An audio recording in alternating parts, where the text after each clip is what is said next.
Hello everyone, welcome to Foreigner Farming in the Philippines. We've had a pretty fairly steady rain for about 24 hours, 18 hours I guess. It just let up. Not a heavy enough rain for any runoff, but it sure has fed some thirsty plants. I thought I'd come down here and check out the tilapia pond. Marcel just fed them about an hour ago. And we came down and fed them yesterday afternoon.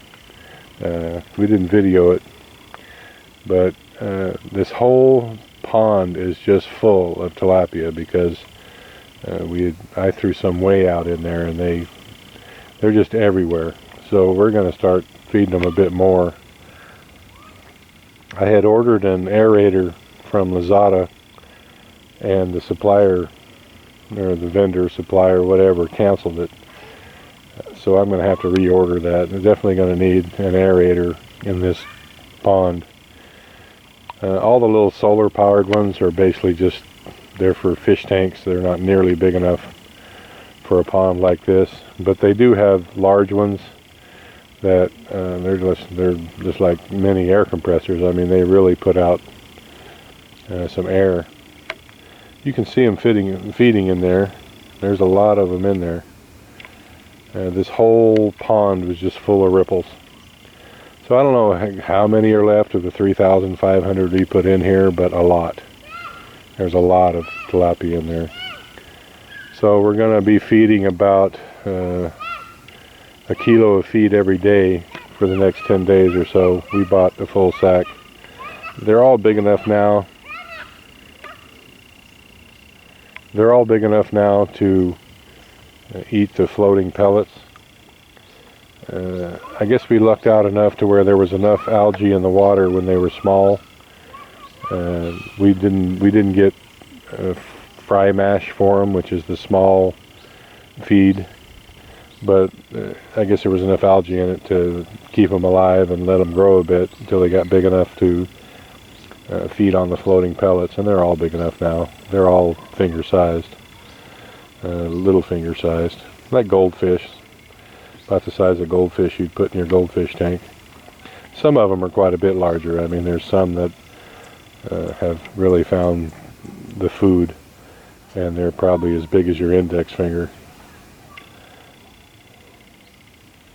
They're doing well. But I can tell by how this water is clearing up. It was so green with algae 2 weeks ago that you couldn't see into the water more than like an inch. And now I can see in it maybe 8 or 10 inches. So they're eating that algae, and they've depleted it quite a bit. Yeah, you can see them out there. All those little ripples, they're still feeding. There's just a ton of little fish out in there. People have been wondering about the level of the pond itself. From its high point, it's down about a foot. It's still probably 4 to 5 feet deep in the deepest part, and the deepest part is right in there. And the shallow end down there's probably the last 10 feet of that goes up to almost nothing. So the last 10 feet of that's probably less than 3 feet deep. I think it's got plenty of water in it. We're maintaining it almost with what we're putting in it, the excess we're putting in from the well.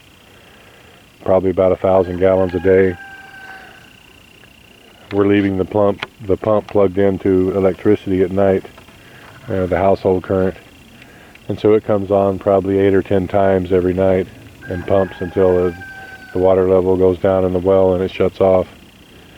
So probably between 1,000 and maybe even 2,000 gallons of water we're pumping into it every day. It has been dry here. This last month, except for the last 18 hours or so, has been just bone dry. And we probably got at least a half an inch of rain, maybe more than that, and none of it has run off because it was kind of just a steady rain. nothing standing out there in that field. It's been really dry, and as you can tell, there's a lot of there's only a few little weeds out there that are growing. Everything else has died. I'm pleased. It saved me several hours, 5 hours of watering this morning, because all this garden needed to be watered, all of it. So that saved me a bunch of work. That's the update on the tilapia pond. Thank you, everyone. Please like, comment, share, and subscribe.